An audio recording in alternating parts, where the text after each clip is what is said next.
Alright, in this video we're going to talk about some really awesome keyword abilities. Now the majority of cards in Megacorp seem to be pretty straightforward, like the Corp Citizen just has a plain stats but she doesn't actually have any keyword abilities.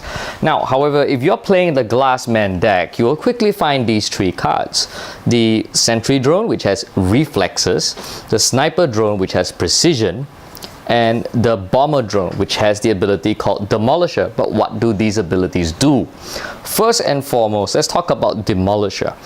A character with Demolisher, basically, if it deals even a single point of damage to any card with the equipment or the location keyword, it just destroys it outright.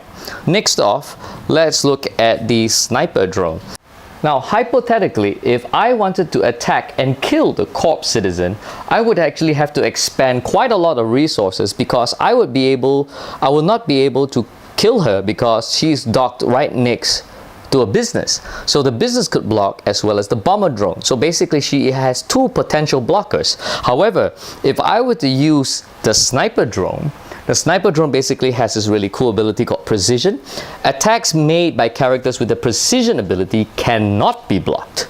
So that adds a new element. Now of course you would expect thematically for a sniper to be able to do precisely just that. Let's take a look at the Sentry Drone. Now the Sentry Drone basically has the Reflexes ability. Remember what we said about retaliating? Now if the Sentry Drone was attacked by two or more characters, it will be able to retaliate every single time it was attacked, and that's exactly what the Reflexes ability gives you. Now inside the Elitist Norse Prophet deck, you're going to be finding some relatively interesting cards, such as of course the Possessed Humans, like the Banshee.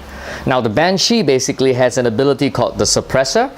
Any card with the Suppressor ability forces the defender to actually engage. That means if I were to actually attack Elitist Norse Prophet and the controller of Elitist decides to block with the Norse Acolyte, the Norse Acolyte is immediately engaged.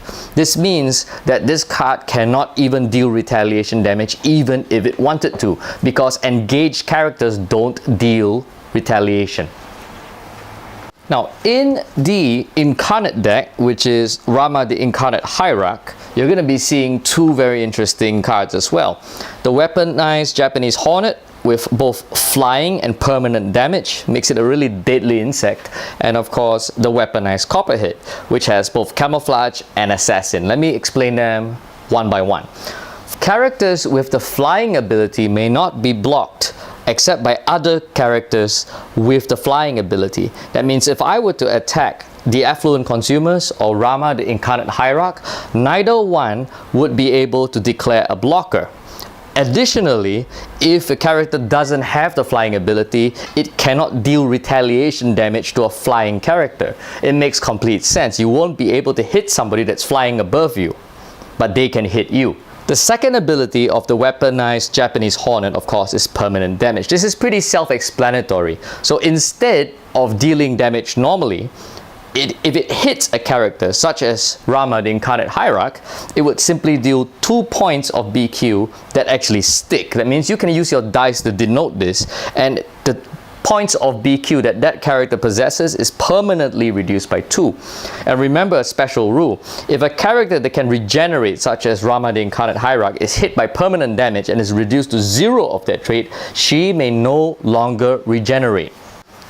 Now let's talk about the weaponized Copperhead. Now the weaponized Copperhead has the Camouflage ability. If it's adjacent to a forest, that means if this card is placed adjacent to a forest card, it may not be targeted by special effects, it may not be attacked as well, such as in this scenario. Now secondly, the weaponized Copperhead actually possesses the Assassin ability, and this is actually explained on the card. If it deals enough damage to defeat another character in combat, that defeated character is sent to the annihilated pile. That means it is not placed back on the open market pile. That means it's dead permanently. Another popular keyword ability, of course, is area attack. Now the weaponized Bullet Ant actually has a 2x2 area attack. Now what does this mean? If this Bullet Ant were to make an attack, it doesn't specify one target. Instead, it specifies a 2x2 space. That means I could target all 4 of these cards, or these 4.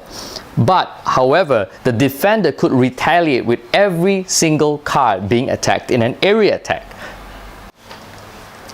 Last but not least, of course, is the Disruptor ability. Now, it is potentially the most dangerous ability that an asset or an event could have, because the Disruptor ability means that any point of damage that it deals to a business, the business controller loses that much money. And with that, that is the end of all the core keyword abilities in the Megacorp trading card game.